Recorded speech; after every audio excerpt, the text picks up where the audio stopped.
Ok, je sors de l'édition du cube. Environnement, on n'a qu'une lumière pour l'instant. On va ajouter des lumières. On va les chercher ici dans les ressources pour démarrer, que vous pouvez faire apparaître éventuellement avec le petit signe plus. Ressources pour démarrer. On va aller chercher les éclairages et l'éclairage à 3 points.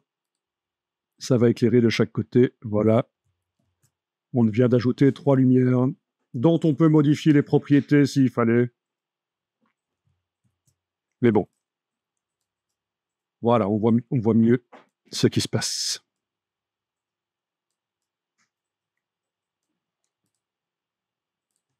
J'enregistre le fichier. Alors, étape suivante, on va mettre du texte métallique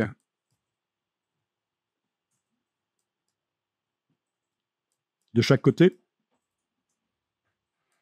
Donc, du texte écrit en encre métallique. Il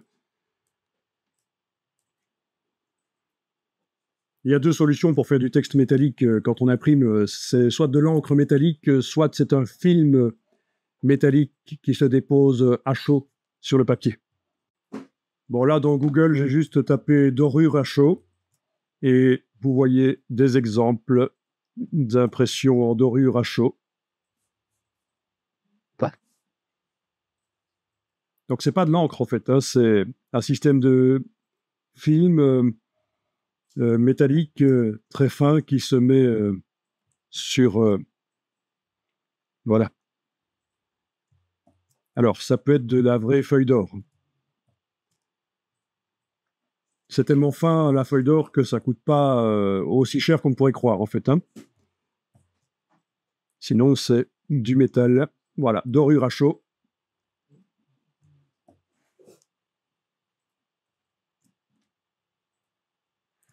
Sur papier embossé, ici. Il y a eu de l'embossage. Donc, du relief qui a été fait, là aussi.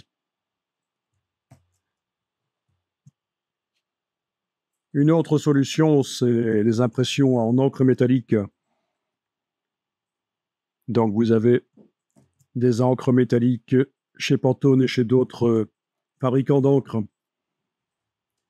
En fait, tout ce qui est finition, c'est extrêmement vaste comme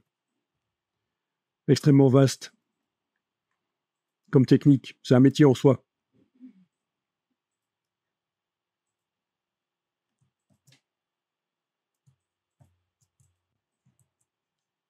Alors, on retourne dans Illustrator, on va verrouiller le calque des images et on va créer un calque pour le texte au-dessus du calque des images.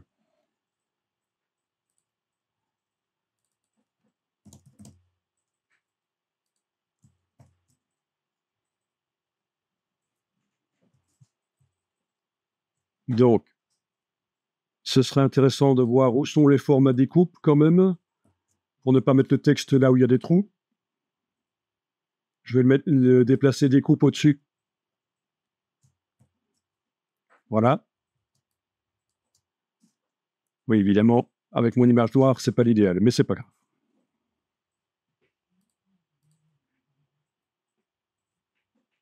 Donc, le calque texte, vous prenez l'outil texte, par exemple, et sur la face, vous allez cliquer pour mettre un mot. Voilà. Tout à l'heure, j'avais mis love, parce que c'est ce dont le monde a besoin. J'agrandis avec l'outil de transformation, avec la touche Shift. Oui, j'aurais pu utiliser la palette caractères. Bien. Ah, il tombe dans un trou.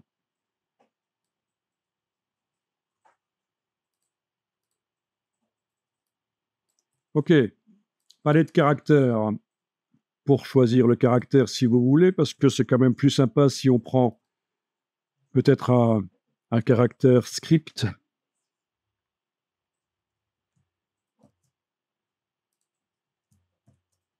Donc, je ne sais pas si vous avez Alex Brush Regular dans votre liste, ou si c'est juste moi qui l'ai. Couleur du texte.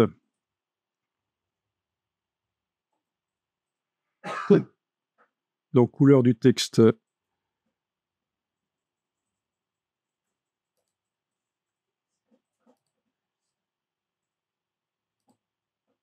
Voilà. Je vais lui donner un peu une couleur or, assez MJN qui ressemble à de l'or. Oh, ça pourrait être plus ceci, en fait. Ouais. Tu travailles en 5 Oui, dans ce cas-ci, c'est pas un problème. Ça va être converti de façon RGB.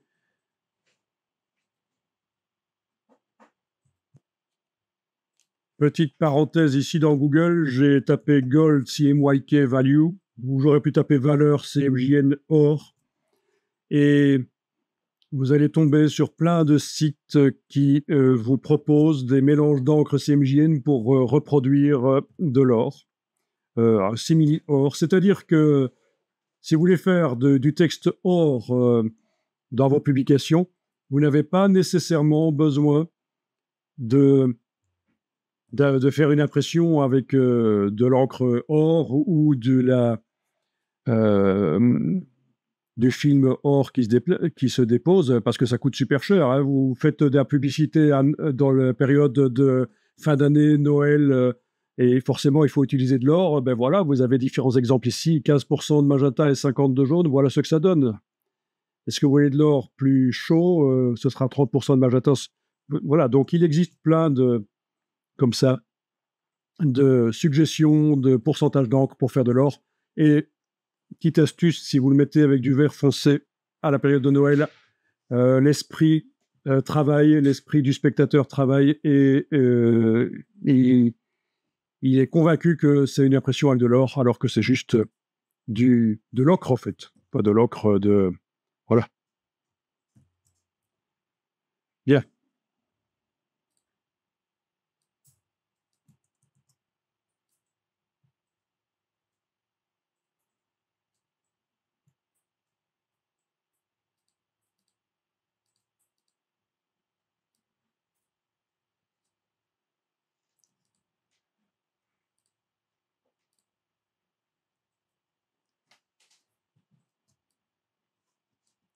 Tant que j'y suis, je vais aller faire des formes or sur l'autre face. Alors, on est d'accord, au niveau design, c'est un peu du n'importe quoi. Hein. Je vous rappelle qu'on voit d'abord du point de vue technique, comment ça marche. Voilà, je vais faire un cercle qui va être là comme ça, un autre qui va être là, un troisième qui va être là, mais il va être plus petit, donc outil de transformation manuel avec Alt-Shift. Voilà, je vais le déplacer à différents endroits éventuellement. Mais ce que j'ai fait ici, c'est que je vais faire déborder un des cercles dorés. Il va malheureusement déborder sur la face, l'autre face, alors que c'est pas ce que je veux. Donc bien sûr, que faire dans ce cas-là? Eh bien, on va faire un masque. Ben oui. Glisser dans le masque. Ok, donc calque, texte et décoration. Je ne vais pas utiliser le masque de l'image parce que sinon après, pour faire les différentes, ça va compliquer les choses. Je vais juste faire ici un rectangle. Qui va... Oui. Un rectangle qui va englober le cercle, le bas du cercle, activer à la fois le rectangle et le cercle. Alors, le rectangle a la couleur dorée, mais c'est pas grave, il va la perdre. Hein. Dès qu'il va servir de masque, il va perdre sa couleur. Et comme il a été créé après le cercle, il est forcément au-dessus du cercle et c'est exactement ce qu'il faut pour faire un masque. Donc, ah oui, Illustrator, c'est quand même... Ah, le concepteur de forme pour faire du Pathfinder? Oui, mais après, si je veux... Oui, et si je veux bouger le cercle après, le repositionner? Ah oui, c'est ça. J'aime autant toujours garder la possibilité de... Soit comme ça, vous allez être quand même bloqué par la sélection de notre WASP. Mais non. Après, je peux... Oui, il faudra peut-être que je l'agrandisse si je veux faire descendre le cercle plus bas. Enfin, voilà, peu importe. vous avez compris, vous connaissez Illustrator, vous voyez un peu comment ça marche. Ça a l'air pas mal. Là, je sens que vous maîtrisez.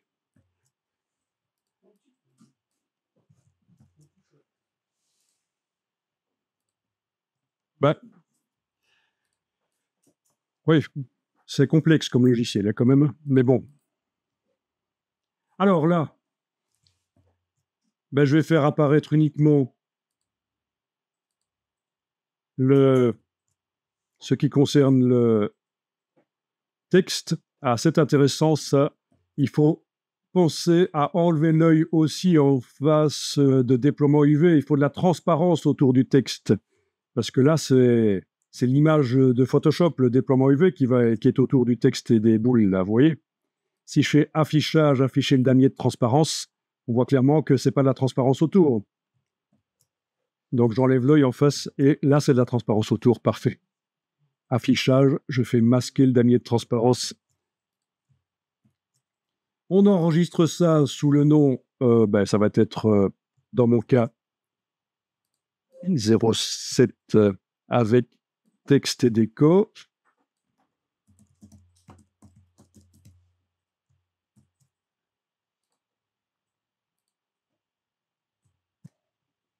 Oui, alors, il y en a peut-être parmi vous qui se disent, on aurait pu mettre à jour la texture des images sur notre cube aplati. Là. On aurait pu afficher le calque image, enregistrer ça, et dans Dimension, le texte arriverait par-dessus l'image. Oui, mais là, je veux lui donner une brillance au texte, une brillance différente de l'image, et donc je suis obligé de le mettre sur une texture différente. Donc c'est pour ça que dans ce cas-ci, j'exporte vraiment le texte et la décoration seuls.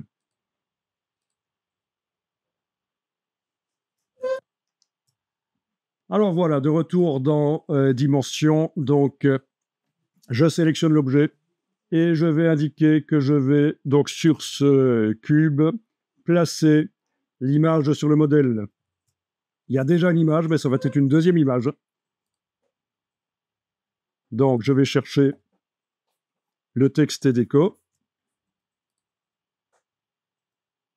Il est là. Je demande position fond. Voilà. Nickel. J'enregistre le fichier Dimension.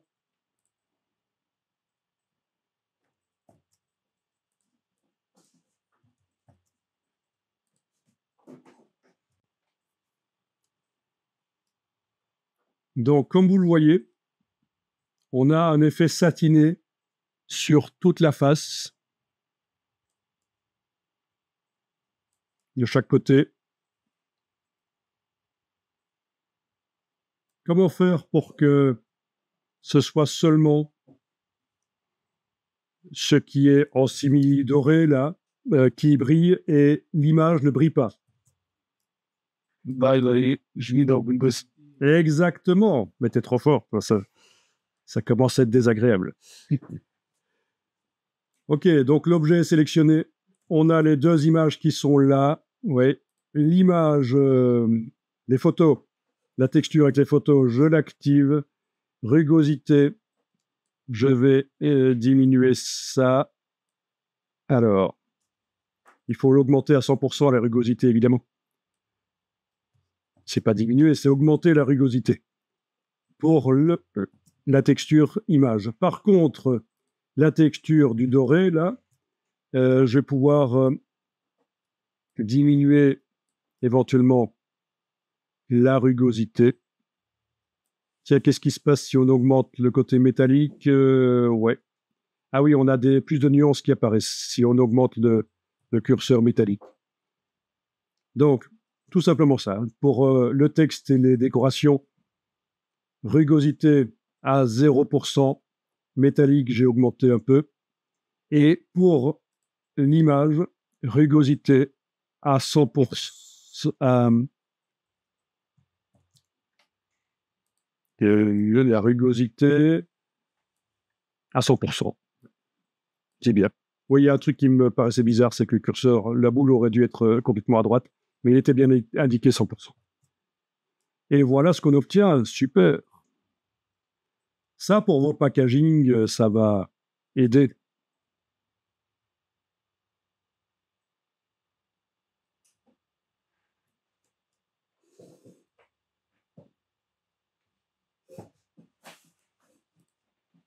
On peut enregistrer, on va tester l'exportation.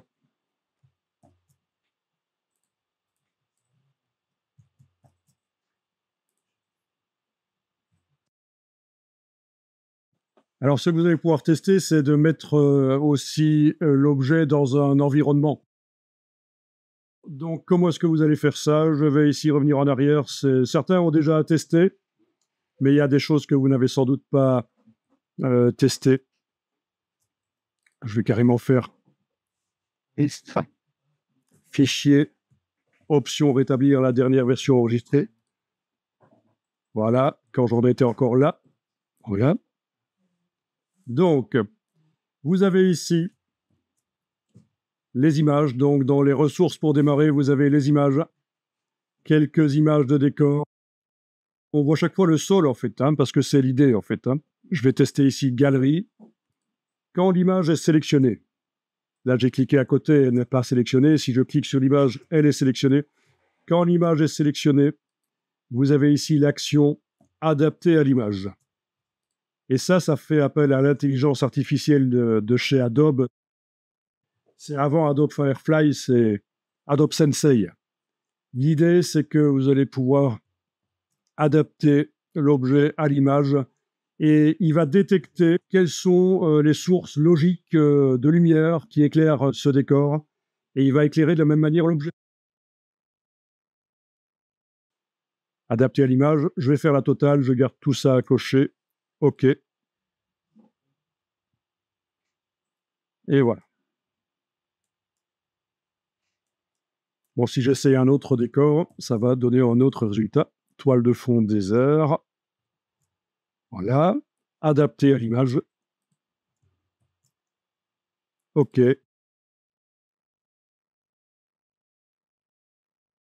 Donc là, il a repéré que l'éclairage vient de l'arrière, hein, principalement. Bon, c'est bien gentil les images qui sont là, mais on peut aussi faire la même chose avec des images qu'on va chercher sur le web. Ouais. Bon, ici, j'ai utilisé une image que je suis allé chercher sur le web pour placer l'objet. Donc, bien sûr, j'ai fait une recherche, voilà, et ensuite, dans Dimension, je l'ai amené dans la scène en allant dans le menu Fichier, Importer, Image en tant qu'arrière-plan.